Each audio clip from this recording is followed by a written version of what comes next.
Super partnerships are becoming more and more common. The days of the single-hander are gone, really, and indeed the small practices are struggling to deal with the complexity of running a primary care practice. We see a surprising number of small practices who are struggling. Some are doing fantastically well, and that's great, but others are struggling, and they see super partnerships as a way to deal with some of the problems which are faced by primary care at the moment.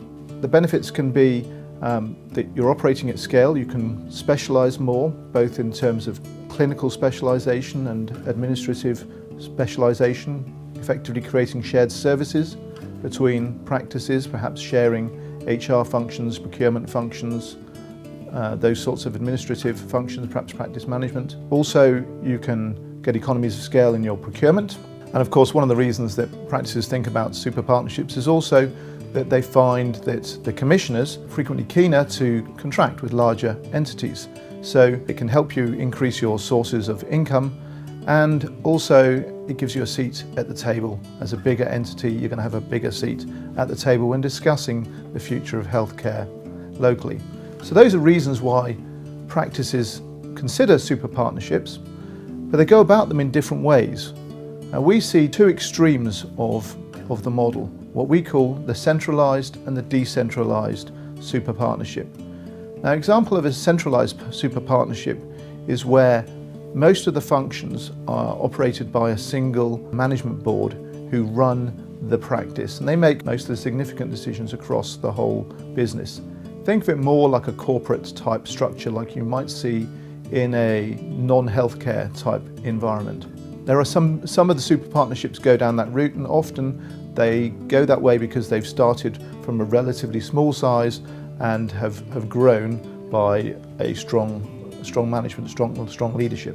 At the other extreme, you've got that decentralised model where practices are very largely independent. They'll retain their own contracts, they will have their own processes and procedures, and they will basically run their own practice, but perhaps under a common brand of a particular primary care group.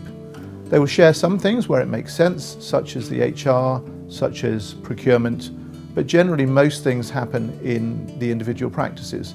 Perhaps most importantly, you still have a right and ability to withdraw from the super partnership and take your practice away if it doesn't work out. So when considering a super partnership, you really need to decide where you sit on that spectrum between a highly centralised super partnership and a decentralised one. There's no right and wrong answer on this. It really depends what works for you, and perhaps also importantly where you see the super partnership going, because you need to think through a growth strategy. If you intend to grow further, how will you add on additional practices in future? If you have too inflexible a model, it can be very difficult to add new practices and to make yourself attractive to new practices in the future. How do you go about this? Well, you think really from a strategic perspective, where do we want to go, what do we want to be? And from an operational perspective, what functions do we want to share and what benefits do we see accruing from the super partnership? You go through those things point by point, and you'll end up somewhere on the spectrum between centralised and decentralised. This is the sort of thing which is, to be honest, quite complicated, and you really benefit from having experienced advisors beside you, people who've done this before and who understand the kind of questions to ask and to help you come to answers which work for you.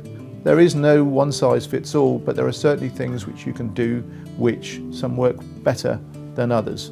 And then of course you need to document it all in a way which is going to be enforceable and is going to work for the organisation. Some of the other benefits are the stronger seat at the table, so you're a bigger organisation, you're going to have more influence in local healthcare.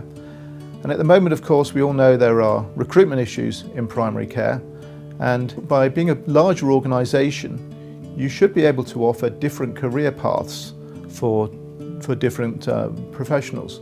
So instead of just having the employed or partner model, you might have a career path as a salaried through to a junior partner, a specialist clinician with no management responsibility, or indeed people who have more management responsibility and less clinical. So you can offer different career paths, and in that way attract the scarce resource. And in that way you'll differentiate yourself from other practices and hopefully attract resource in this resource constrained environment.